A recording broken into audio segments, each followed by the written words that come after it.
Alerte coronavirus. Attention, attention, le coronavirus se transmet très facilement et fait des ravages. Pour l'éviter, le port du masque de protection est obligatoire en tout lieu. Dans l'administration publique ou privée, dans les réunions, les rencontres, dans les marchés, les magasins, les boutiques et lors des déplacements, le port du masque est obligatoire. Même dans les lieux privés, dès lors que l'on n'est pas seul, le masque doit être le fidèle compagnon. Mais attention, le port de masque de protection ne dispense nullement d'appliquer les autres mesures de prévention, notamment le lavage des mains à l'eau et au savon et l'observance de la distance de sécurité sanitaire d'au moins 1 mètre entre personnes. Enfin, s'abstenir de porter des gants en vue du lavage régulier des mains à l'eau et au savon ou de l'application de gel hydroalcoolique. Pour tout savoir sur l'épidémie du coronavirus au Bénin, rendez-vous sur le site web www.gouv.bj/coronavirus. Ceci est un message du gouvernement de la République du Bénin. Nous sommes lundi 26 octobre 2020. Mesdames et messieurs, bienvenue dans cette édition du journal des régions.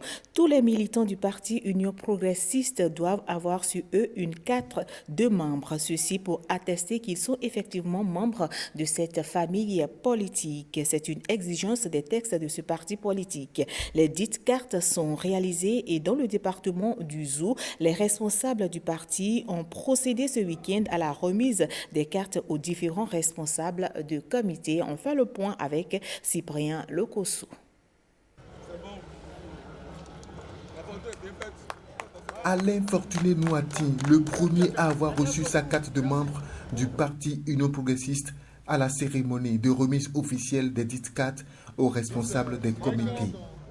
J'ai ma carte UP, où on voit ma photo et on voit le logo du parti. Il y a l'article 7 qui régit l'activité de distribution de cartes que nous avons lu aux comités communaux pour qu'ils s'en imprègnent pour bien dérouler l'activité au niveau de chaque commune.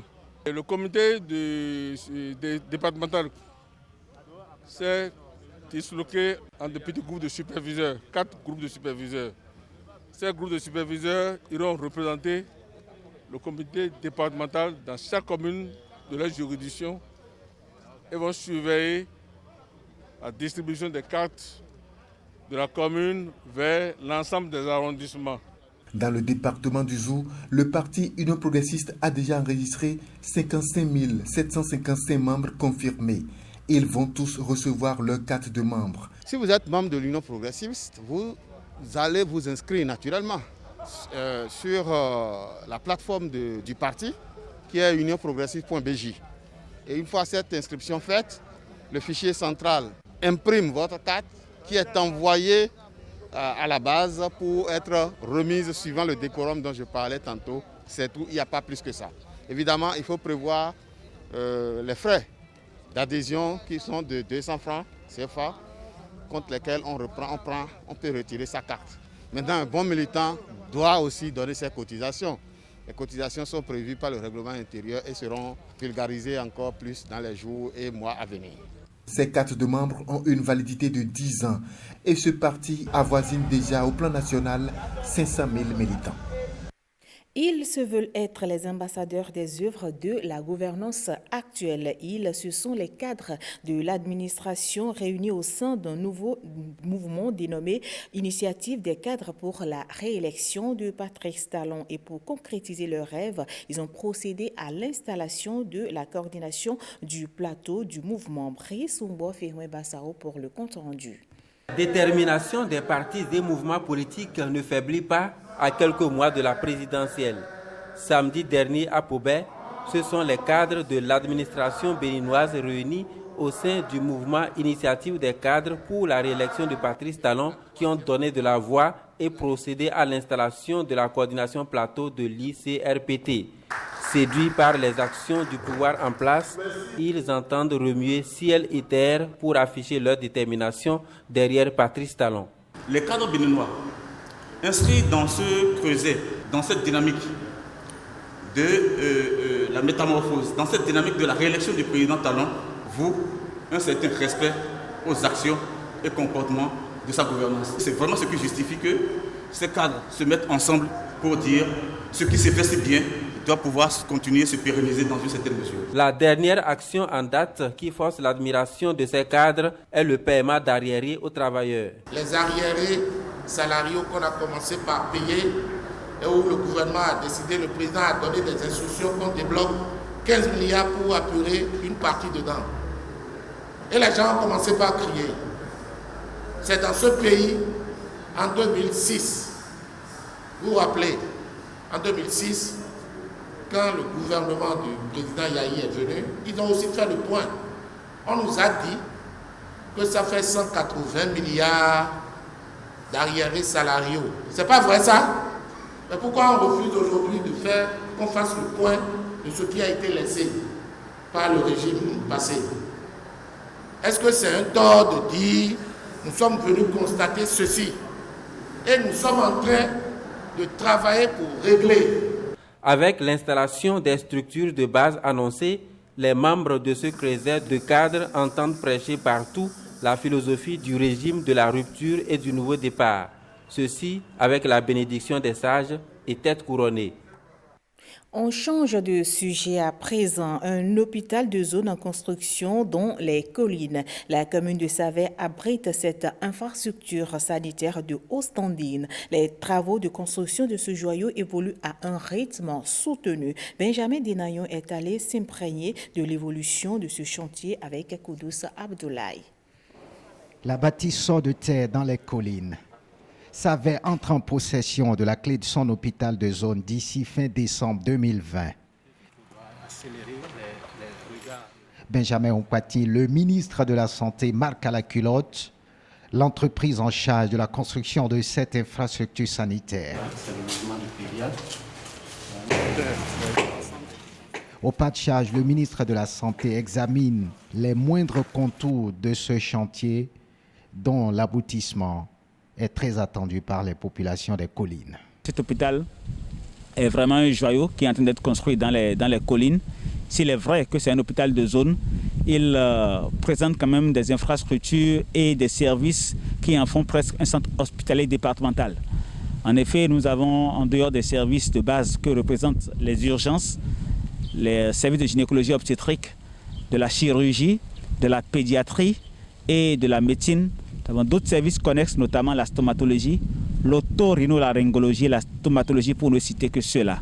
C'est-à-dire que désormais, les populations de Savay, de la zone sanitaire Savay-Ouessé et même des collines pourront avoir accès à des soins de qualité avec l'érection de cet hôpital de zone qui sera mis en service très bientôt. L'assurance de voir se concrétiser cet autre projet du PAG. Au regard du taux d'exécution des travaux de construction de cet hôpital qui apparaît comme une bouffée d'oxygène pour les populations du département des collines. C'était donc le ministre de la Santé, Benjamin Ompati, qui est allé s'imprégner de l'évolution de ce chantier. Ce journal se poursuit, mesdames et messieurs. La Fondation MTN fait don de kits scolaires aux écoliers issus de familles déshéritées dans la commune d'Agbaïzon. Un geste qui s'inscrit dans le cadre de son programme dénommé Back to School. La cérémonie de remise de kits a eu lieu au centre de promotion sociale d'Agbaïzon. Le point avec Cyprien Lokossou et Canel Capo. Regardez. Ils sont 40 écoliers à bénéficier chacun d'un sac contenant cahiers, stylos, boîte d'instruments géométriques appelés vrais dessinateurs et un tissu couleur kaki. Cette action s'inscrit dans ce que nous faisons chaque année, à chaque rentrée, que nous appelons le Back to School, une action qui nous permet d'aider les enfants à la rentrée de l'école, d'aider les enfants les plus défavorisés. Nous n'avons certainement pas les moyens de couvrir tous les enfants, mais nous travaillons avec des structures comme la vôtre qui permettent d'identifier ceux qui ont les besoins les plus criards dans la mesure de ce que nous pouvons apporter. Le geste est très apprécié de tous. Il me plaît bien, au nom de Madame le ministre, de vous dire un grand merci pour cet acte que vous venez de poser dans la commune d'Agbaïzon. Nous pouvons dire que dans tout le zoo, en moyenne, nous avons 1000 OEV par centre, en moyenne, c'est une moyenne.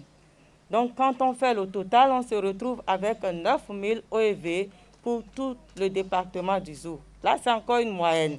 Je vais demander aux parents également parce qu'il y a certainement certains parents qui ont fait l'effort d'acheter quelques fournitures aux enfants, de ne pas les vendre.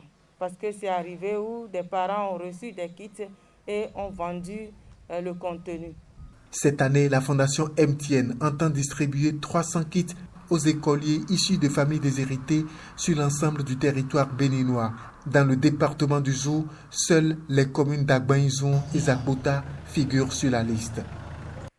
Les manifestations de la 9e édition de la Journée internationale de la jeune fille se poursuivent. Dans ce cadre, la ministre des Affaires sociales et de la microfinance était vendredi dernier au lycée des jeunes filles de Lokossa. L'autorité était allée dans cet établissement les précharger de kits scolaires aux 1000 meilleurs élèves de cette école. Voici le point que nous fait Jean-Claude James et Jules Akoiko. Regardez. Devant une foule d'élèves et d'autorités, elles sont honorées. Les 3 meilleures de chaque classe du lycée des jeunes filles de Lokossa, celles qui ont brillamment décroché le bac 2020, ou encore un certain nombre issus des milieux défavorisés que le gouvernement a décidé d'accompagner.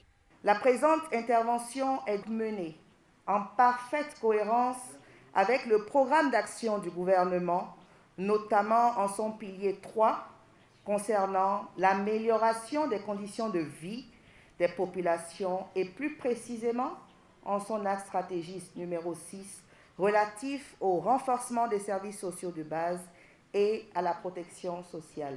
Chers récipiendaires, chères filles, je vous invite à maintenir votre détermination, à poursuivre le plus loin possible vos études pour vous forger un avenir de qualité. Et pour cela, il vous faut dès à présent avoir des objectifs clairs. Nous, récipiendaires, n'arrivons pas à trouver les mots les plus adéquats pour vous exprimer toute notre profonde gratitude. Nous vous promettons de tout faire pour vous rendre fiers de nous. Ce geste visant la promotion de l'excellence est soutenu par Plan International Bénin.